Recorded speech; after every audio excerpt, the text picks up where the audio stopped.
Today we're going to talk about love versus lust. Honestly, the lust part is going to be pretty short because, for the most part, we know what lust is, how it feels, the type of place it can hold in your life. And we're going to spend more time on love, but let's just get started. So, lust is that erection you get when that person comes around, that immediate wetness you get with that particular person. And yes, you can feel that feeling when you're in love, but you feel more. And you don't just feel these things just because you're looking at the person's body. Sometimes it's what they're saying or it's just how they make you feel. But with lust, it's literally just a physical reaction. It's like that person checks off all the physicality boxes on your list.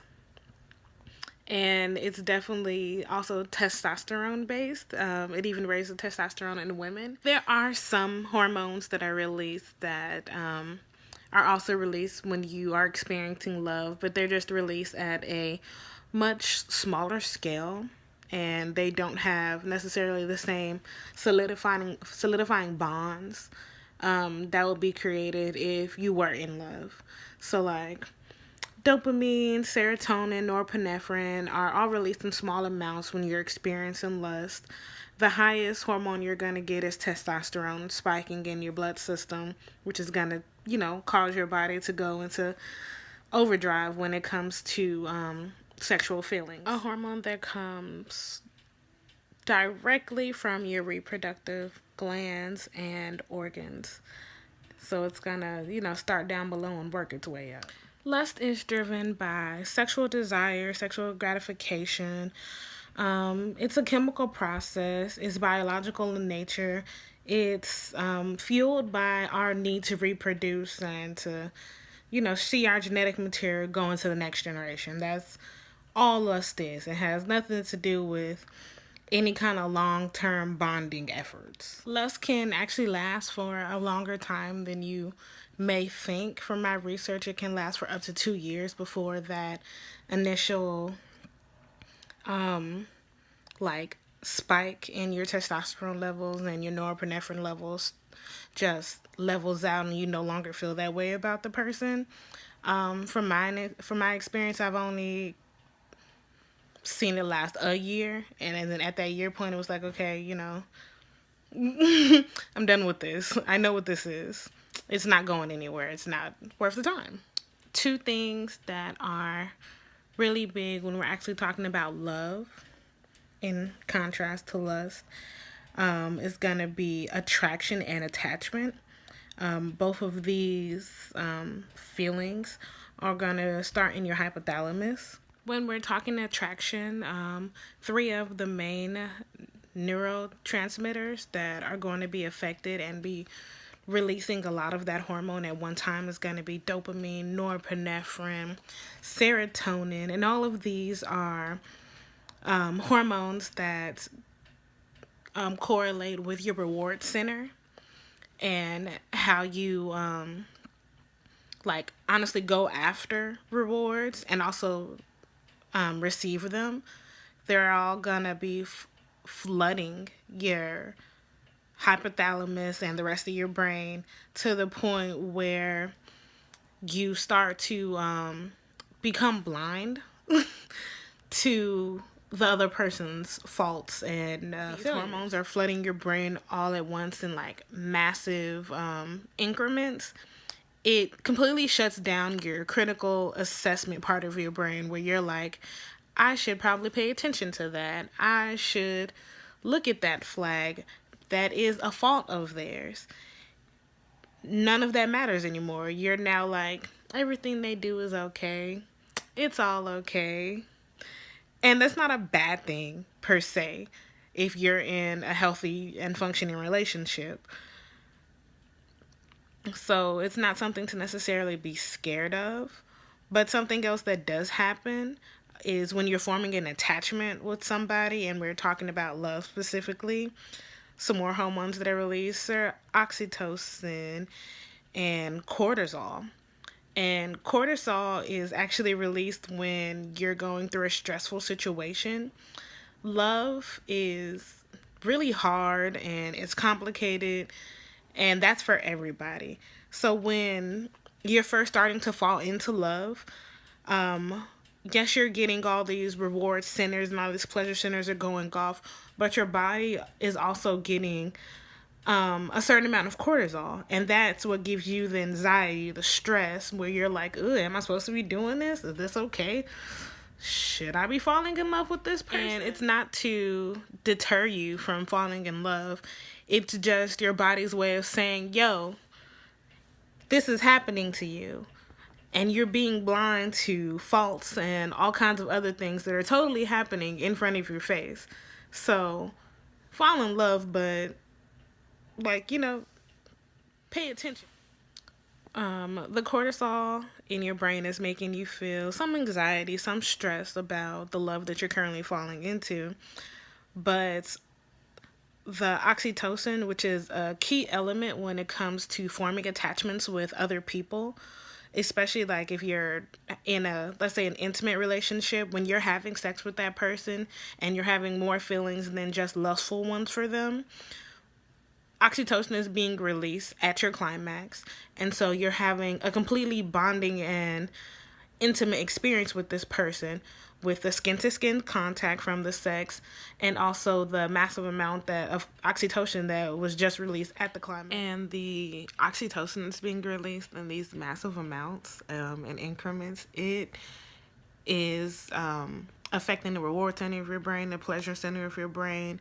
It's the same chemical that is released when you're doing cocaine, per se. So it literally does make you high. It makes it so that you act irrationally, and you would maybe make a decision or say something that you wouldn't have said if you were, say, sober. Yes, there's some cortisol there because you're feeling stressed with all these new feelings and emotions, but this oxytocin is giving you calm, it's giving you security.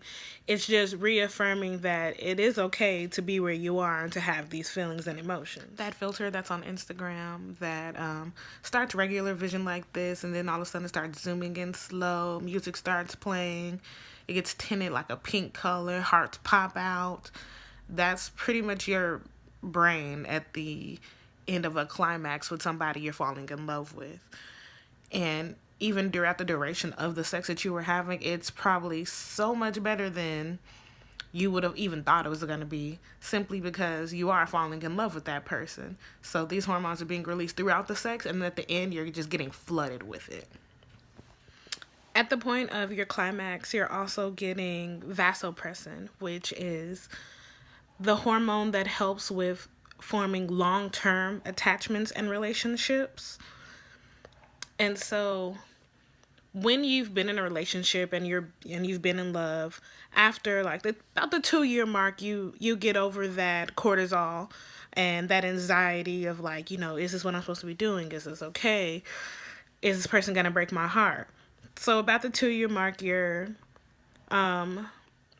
hormone levels start to level out, and you're no longer super anxious about this person or the level or the role that you play in that person's life, or the role that they play in your life for that matter. Prefrontal cortex is what controls your rationale and how you make decisions.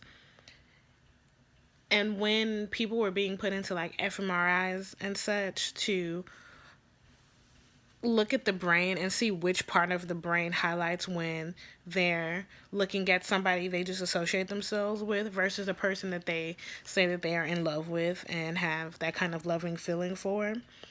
The part of the brain that is highlighted when they are actually talking about the person that they feel love towards or showing a picture of them is the reward center of the brain. So it's the pleasure, it's the focused, keyword, focus, attention, as well as the motivation to pursue the reward. And I feel like that's the main difference between love and lust. Lust is an immediate physical gratification versus love. You know you're gonna have to put in some work to get it. It's not gonna be easy. It's gonna be work. And the fact that it sets off the reward center for focused motivation just says a lot to how you should think about it, and how you should think about how your partner is pursuing you, or whoever it is that you're pursuing. Are you focused in them? Are they focused in you, or are they kind of using you as an option, or vice versa? I feel like the easiest way to describe love versus lust is gonna be like when you're getting a birthday present or some kind of present for whatever event is coming up, and that person gives you a gift card. A gift card is lust. It didn't take much thought. You're gonna do whatever you want with it. Maybe you'll forget about it. Maybe you'll use it on some stuff that you also forget about. It's just not super important. It doesn't have a lasting impression on you mentally or emotionally. Versus love, that's gonna be that person painted a picture for you. They wrote you a poem. They went and got you that jersey that you've been talking about for the last year and a half, and they got it signed. They did something for you that they knew that you needed from them, but you wouldn't ask for. That's love. That is taking it beyond any physicality and doing for the person simply because love doesn't have any rationale. It doesn't have any, I'm going to do this to get this. That's a give and take type thing. That's not what love is. It's, I'm going to give, and I'm going to hope that they love me enough to give in return. Now, if they're not loving you correctly and not giving just as much as you give, move around. By all means, please move around. But you shouldn't love somebody in expectation of something, because that's not true love. Now, in terms of the evolution of love, yes, in the beginning, it's going to be the puppy dog. We're going at it all the time. We're spending all our time together. But after year 2, year 3, you're going to go into a more stable kind of love. And so this is going to be passionate love versus compassionate love. Passionate love is that beginning. It's puppy love. It's, we going at it. We doing this. I really enjoy this person. I can't believe I feel like this. That's 2 to 3 years, max. You can't stay in that version of love for an extended period of time. It's just not rational. At some point, you have to move to compassionate love, which is a more steady love. It's a routine. It's a stability. It's I know you're going to be there, and you know I'm going to be there. At no point do you have to stop the passion. You don't have to stop the sex. You don't have to stop the tingly feeling that you get when your partner walks into the room, or the way that you feel when they smile. None of that should stop. It should just evolve into the next thing. And when you evolve, you don't necessarily leave anything behind. It's just a maturity type thing. It's just like growing up. You don't stop being yourself. The hope is that you lose all the things that don't make you, so that you can be your most authentic self as you get older. And that's all it really is. It's knowing the person's faults. It's knowing the person's strengths, and being able to not just live with both, but love both, cherish both, and be able to grow with that person. Because nobody's going to be perfect. Nobody's going to check every box that you have. It's just not the way it is. Because a lot of times what we need and what we want aren't the same thing. Especially when it comes to how we love and how we're being loved. It takes time. You have to learn that. And you especially have to learn it with your partner. You can't just go off of this is the way it's supposed to be. It's not. There's no guide. There's no standard. Everybody loves differently. And the very last thing we're going to talk about is emotional bank accounts. None of this love talk matters if you don't understand that you have to put in what you get out of it. You can't just take somebody's love and not be willing to give them not necessarily the same exact love, but that same kind of energy they're giving you, it needs to be reciprocated. It needs to be, you need to be equally yoked by your partner, because if you're not where you're supposed to be. You may not be in love. You may be in infatuation, which is often misconstrued with lust and love, especially love. And infatuation is some combination of the two things. Maybe you want to love this person and you're lustful for this person, but if they're not giving you what you need, it's not love. Love is always going to be equally yoked. It's never going to be one side tilted to the other. And with that, I hope you guys have a good night. Any questions, hit my DMs, my messages if you're on YouTube, or comments. And subscribe. Have a great night.